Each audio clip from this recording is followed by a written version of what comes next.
Hi friends, आज एक और कंपनी है उसका रिज़ल्ट डिस्कस करते हैं। बेसिकली इस कंपनी का नाम है पीएन गाडगिल एंड ज्वेलर्स, जिसको हम इस क्वार्टर में डिस्कस करने जा रहे हैं। पिछले क्वार्टर में भी मैंने इसको डिस्कस किया था, पिछले क्वार्टर के भी रिजल्ट्स इसके आए थे।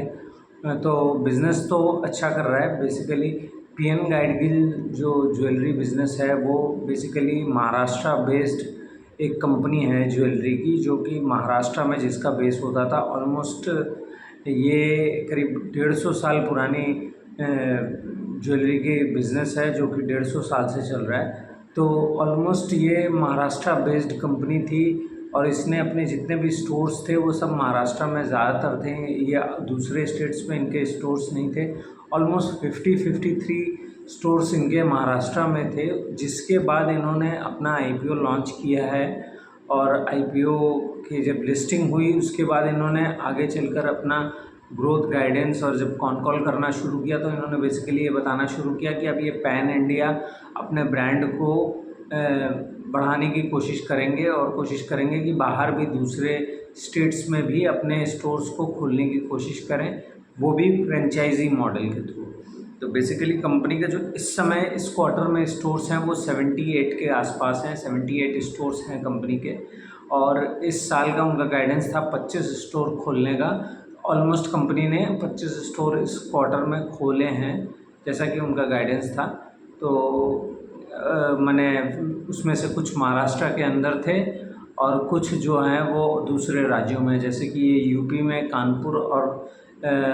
कानपुर में, और इन्होंने मेरे ख्याल से कानपुर और लखनऊ में दोनों जगह इन्होंने स्टोर खोले हैं। इवन गोरखपुर में और अयोध्या में भी ये स्टोर खोलना चाह रहे हैं, जैसा कि इन्होंने बताया। अभी गोरखपुर वाला शायद नहीं ओपन हुआ है, लेकिन कानपुर और लखनऊ वाला 2 स्टोर ये खोल चुके हैं।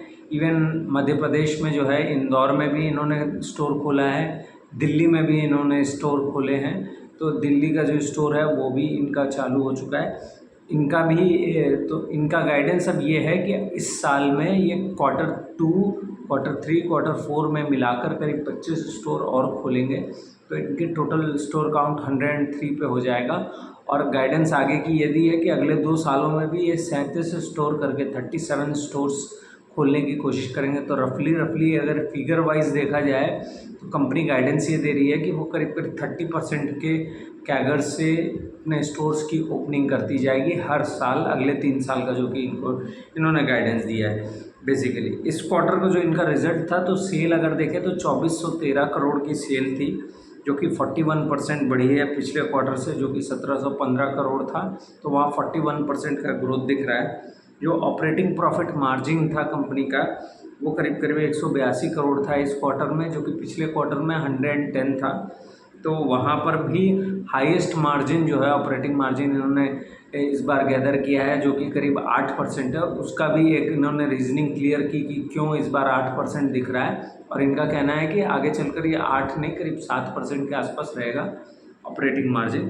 पैट जो है वो 105 करोड़ का है, और पिछले साल सेम क्वार्टर में 69 करोड़ था। तो पैट में भी 52% की ग्रोथ दिख रही है बेसिकली। तो कंपनी ने ये बताया, अच्छा, कंपनी का जो सेल है वो रिटेल सेक्टर से, रिटेल माने हुआ जो शोरूम्स हुए उनके से, वहाँ से जो इनका सेल आता है वो करीब 56% का सेल वहाँ से आता है।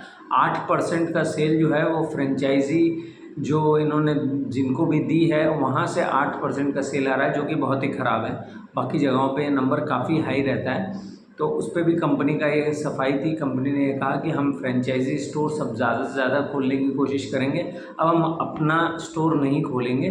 उसके क्या कारण है मैं आगे वीडियो में ज़रूर आपके साथ शेयर करूँगा, उसको भी बताऊँगा। ऑनलाइन कॉमर्स के थ्रू जो इनका सेल हो रहा है वो करीब 20% का है। स्टड रेशियो माने जिसको कहते हैं कि डायमंड ज्वेलरी बेचने का जो रेशियो है वो कंटिन्यूसली इनका बढ़ रहा है। इनका जो एक ब्रांड है PNG लाइट, उसमें स्टड रेशियो करीब 32% के आसपास है, और इनका गाइडेंस है 20% स्टड रेशियो को ले जाने का इन द ज्वेलरी, माने जो ये गोल्ड के शोरूम्स हैं उनको लेकर।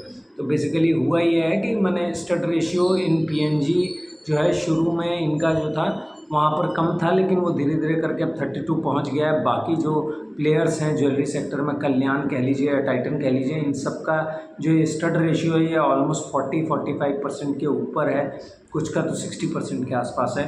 जो स्पेशली इस तरीके के मैंने जो पीएनजी लाइट बोलिए या डायमंड ज्वेलरी रिलेटेड जो ब्रांड्स जिन्होंने अलग से लॉन्च किए हैं उनका मैं बता रहा हूँ।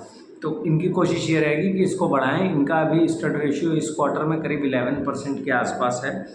और कंपनी का ये कहना है कि Q4 में जो है बेसिकली पिछले साल के लास्ट क्वार्टर में जो इनका था, अचानक से क्या हुआ था, गोल्ड और बुलियन का जो है डिमांड अचानक से बहुत इंक्रीज़ हो गया था, क्योंकि गवर्नमेंट ने जो है वो एक तरीके से कह सकते हैं ना कि रिस्ट्रिक्शन करने की कोशिश की। वेस्ट एशिया के जो युद्ध का एक असर था, जिसकी वजह से उन्होंने कहा कि गोल्ड ना खरीदिए। तो लोगों ने इस एक्सपेक्टेशन में कि गोल्ड और महंगा हो जाएगा, लोगों ने बुलियन खरीदना शुरू किया। और साथ ही साथ आप इस बात को भी ध्यान करिएगा कि महाराष्ट्र में अक्षय तृतीया का जो फेस्टिवल होता है वो ज़्यादा मनाया जाता है, तो वहाँ पर भी लोगों ने बुलियन की खरीद ज़्यादा की, जिसकी वजह से क्या हुआ था, पिछले क्वार्टर में इनका जो मार्जिन था, ऑपरेटिंग मार्जिन, वो करीब करीब 3.8 चला गया था, जो कि इस क्वार्टर में 8% पे चला है। तो वो वापस इम्प्रूव हो गया है, जैसा कि उन्होंने पिछले कॉल में कहा भी था कि हमारा ये जो है वापस बैक टू नॉर्मल चला आएगा। इस बार सिर्फ हमने क्योंकि गोल्ड की ज्वेलरीज और बार्स और बुलियन जो होते हैं वो सब बेचे हैं, तो कॉइन्स बेचे हैं, तो उसकी वजह से जो है प्राइस एकदम से हमारा जो है सेल उधर ज़्यादा बढ़ गया, जिसको ये हमेशा घटा रहे थे, कोशिश ये कर रहे थे। इनका कहना है कि ये वन ऑफ था, तो वहाँ से वो वापस लौट आए हैं, तो अचानक से इनका सेल बढ़ गया है। तो कंपनी का ये कहना है कि स्टड रेशियो को ये कंटिन्यूसली बढ़ाने की कोशिश करेंगे। और अदर एक्सपेंसेस में भी इनका जो आप अगर देखें कि इनका जो अचानक मार्जिन में इम्प्रूवमेंट जो आपको देखने को मिल रही है, उसका कारण ये है कि इन्होंने पिछले साल जब इनकी ओपनिंग हुई और इन्होंने आईपीओ के बाद इन्होंने जब ये डिसाइड किया कि हम दूसरे राज्यों में जाएंगे, तो वहाँ पर इन्होंने मार्केटिंग और एडवर्टीज़मेंट के लिए काफ़ी पैसा खर्चा किया पिछले साल, जिसका कि इनका ये कहना है कि वो मेरा फर्स्ट ईयर था और हम क्योंकि महाराष्ट्र के बाहर हमको लोग जानते तो हैं, लेकिन हमको उसको प्रॉपर एक दिखाने की ज़रूरत पड़ी, हमें मार्केटिंग करनी पड़ी, हमको लोगों के साथ वो विजिबिलिटी पैदा करनी पड़ी। हमने होर्डिंग्स लगाए थे, तो वो सारे पे हमने पिछले साल काफ़ी खर्चा किया है। इन्होंने एक फाउंडेशन डे बोलकर और एक अपना एक कोई और भी था, मुझे याद नहीं आ रहा क्या था, तो खैर उसको भी इन्होंने सेलिब्रेट किया था, उस पर पैसा खर्चा किया था। तो काफ़ी अदर एक्सपेंसेस जो थे वो करीब करीब 160 करोड़ के आसपास थे पिछले साल इनके। तो इस बार उसको उन्होंने कोशिश ये की है कि उसको कर्टेल करें, और इस क्वार्टर में अगर आप देखें तो अदर एक्सपेंसेस जो हैं वो लगभग आधे हो गए। आधे हो जाने की वजह से जो है आपको ये ऑपरेटिंग मार्जिन बढ़ता हुआ दिख रहा है, एकदम से अचानक ये इम्प्रूवमेंट दिख रही है इस क्वार्टर में, जिसका कि इनका ये कहना है कि इस क्वार्टर में हमने कोई स्टोर नहीं खोले, लेकिन हमारा गाइडेंस मेंटेन है 25 स्टोर का, जो कि हम अगले 3 क्वार्टर्स में खोलेंगे और वहाँ हमारा जो है चीज़ें बेहतर होते हुए आपको दिखेंगी। और कोशिश ये रहेगी कि पूरे साल में 100 करोड़ अदर एक्सपेंसेस को टोटल वो कम कर सकें। तो कोशिश यही रहेगी, क्योंकि अगले क्वार्टर से उनका कहना है कि हम लोगों ने फालतू के खर्चे नहीं किए इस क्वार्टर में, तो हमने कंट्रोल किया बेसिकली, क्योंकि हमें आगे स्टोर ओपनिंग करनी है और सब कुछ करना है, तो उस पर मार्केटिंग पे खर्चा करेंगे, कोई अननेसेसरी खर्चा हम नहीं कर रहे थे। तो बेसिकली अगर देखें तो कंपनी का ये कहना है कि हम स्टड रेशियो जो है इनका, जो इन्होंने बताया कि और एक चीज़ जो थी पीएनजी लाइट, इनका जो ब्रांड है उस पर इन्होंने फोकस ये बताया कि शुरू में ये इनकी लर्निंग हुई पिछले 1 साल में कि जब स्टड रेशियो जो था इनका, इन्होंने क्या किया था, नया पीएनजी लाइट में जब ज्वेलरी दी थी तो गोल्ड की ज्वेलरी उन्होंने लगभग 80% रख दी थी, जबकि नॉर्मल डायमंड ज्वेलरीज जो थी वो 20% थी। तो बेसिकली इस माइंडसेट के साथ गए थे कि शुरू में शायद उनको ये लगा था कि गोल्ड की ज्वेलरी ज़्यादा बिकेगी, शायद डायमंड की तरफ लोग नहीं अट्रैक्ट होंगे, लेकिन इनका ये कहना है कि जो हमने नए अलग राज्यों में जो स्टोर्स खोले हैं, तो वहाँ देखने में ये आ रहा है कि लोग इस डायमंड ज्वेलरी ज़्यादा पसंद कर रहे हैं, वहाँ उसकी डिमांड ज़्यादा आ रही है, तो इन्होंने इस चीज़ को अपने चीज़ को बेहतर किया है, तो अब इनका स्टड रेशियो जो है बेहतर हुआ है। कोशिश यही है कि 20% के आसपास करेंगे। कंपनी के ऊपर डेट जो है वो करीब 1500 करोड़ हो गया है, तो कंपनी का यही कहना है कि अब हम अपने स्टोर्स नहीं खोलेंगे, अब हम कोशिश ये करेंगे कि फ्रेंचाइज़ी मॉडल के थ्रू स्टोर्स खोलें, और फ्रेंचाइज़ी मॉडल के थ्रू जब स्टोर्स हम खोलेंगे तो वहाँ हमारा कम से कम ये जो लोन का पार्ट है ये धीरे धीरे करके हम इसको रिड्यूस करेंगे। 1500 करोड़ का लोन है हमारे ऊपर, इसको अब हम 500 करोड़ के आसपास लेकर आएंगे, और फिर फर्दर इसको 500 के आसपास लाकर अगले 2 साल में ये कोशिश करेंगे इसको रिड्यूस करने की। और इनका ये भी कहना है कि जो फ्रेंचाइज़ी मॉडल से हमारा सेल ज़्यादा नहीं आ रहा है उसको हम इम्प्रूव करना चाह रहे हैं। शुरू में जब इन्होंने खोला था तो फ्रेंचाइज़ी मॉडल से इनका सेल अच्छा आ रहा था, और उसका कारण ये था कि ये उस समय जो भी स्टोर्स फ्रेंचाइज़ी मॉडल के भी इन्होंने खोले थे वो महाराष्ट्र में खोल रहे थे। तो देखिए महाराष्ट्र में इनका काम करना एक तरीके से, और जब रेस्ट ऑफ द इंडिया में जाकर काम कर रहे हैं तो उसका काम करने का तरीका अलग हो जाता है, बिकॉज लोग आपको एज एन न्यू ब्रांड और न्यू ज्वेलरी स्टोर की तरह देखते हैं। आप महाराष्ट्र में लोग आपको आप नोन हैं, तो वहाँ आपको इस जो नए स्टोर्स हैं उनमें ग्रोथ मिलना, उनमें स्टड रेशियो बेहतर होना, वहाँ सेल का ग्रोथ दिखना ज़्यादा, वो एक नेचुरल सी चीज़ थी। यहाँ जहाँ आपको नहीं लोग पहचानते तो उसमें समय लगता है। हालांकि इनका ये कहना है कि काफ़ी अच्छी इम्प्रूवमेंट है, उन जगहों पे भी हमको सेल अच्छी खासी मिल रही है।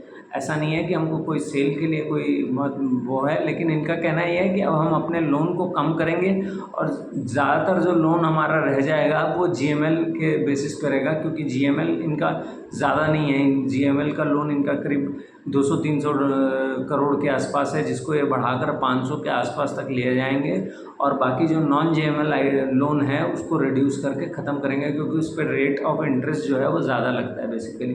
तो जो जीएमएल लोन होता है उस पर रेट इंटरेस्ट 3 से 4-5% के आसपास पड़ता है, लेकिन नॉन जीएमएल जो होता है उस पर करीब करीब 8 से 12% होता है, तो काफ़ी फ़र्क पड़ जाता है उससे।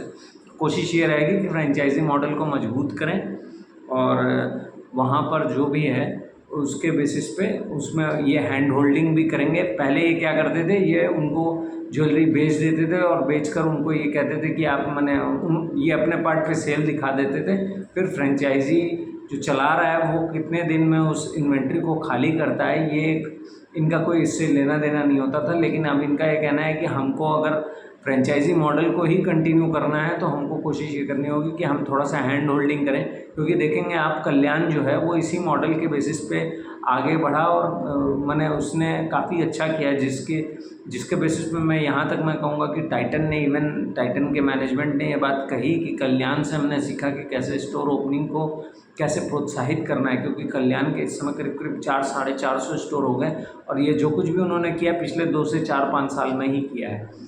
तो बेसिकली ये है कि कल्याण जो है इस फ्रेंचाइजी मॉडल कल्याण ज्वेलर्स ने ही इसको शुरू किया था कि फ्रेंचाइजी मॉडल को कैसे ऑपरेट करना है। वहाँ बाकायदा अपना स्टाफ और हैंड होल्डिंग करते हैं। पैसा ज़रूर फ्रेंचाइजी ओनर लगाता है, लेकिन बाकी सारा काम ये खुद अपने तरीके से देखते हैं और अपने तरीके से करते हैं। कोशिश इनकी ये रहती है वहाँ पर। तो इससे क्या होता है, इससे इनका जो है अच्छा रहता है। तो बाकी जो कंपनी की अगर बात करें पीएन गाडगिल को रिजल्ट्स को लेके, तो मैं एक्सपेक्टेशंस यही कर रहा हूँ। कंपनी का यही कहना है कि वो 30% के आसपास से ग्रो करेंगे, 30% के हिसाब से वो ग्रोथ करेंगे। तो देखना होगा कैसे क्या रहेगा। Q1 तो इनका बहुत अच्छा था, 41% के आसपास की ग्रोथ आई है। अभी देखना पड़ेगा बाकी ज्वेलरी सेक्टर की कंपनियाँ जो भी हैं वो कितना क्या ग्रोथ दिखाती हैं। अभी तो देखकर यही लग रहा है कि इन्होंने काफ़ी बेहतर किया है। बाकी और भी रिजल्ट्स डिस्कस करेंगे। तो ये था पीएन गाडगिल। कोई बाय सेल की रिकमेंडेशन नहीं है मेरी तरफ से, मैं इसको आपके इन्फॉर्मेशन के लिए, सिर्फ एजुकेशनल पर्पज़ के लिए आपके साथ शेयर कर रहा था। कोई भी आपके मन में क्वेरी हो इस बिज़नेस से रिगार्डिंग तो आप ज़रूर मुझे मैसेज करें या अपने सवाल को पोस्ट करें, तो मैं उस पर जवाब दूँगा। Thank you so much.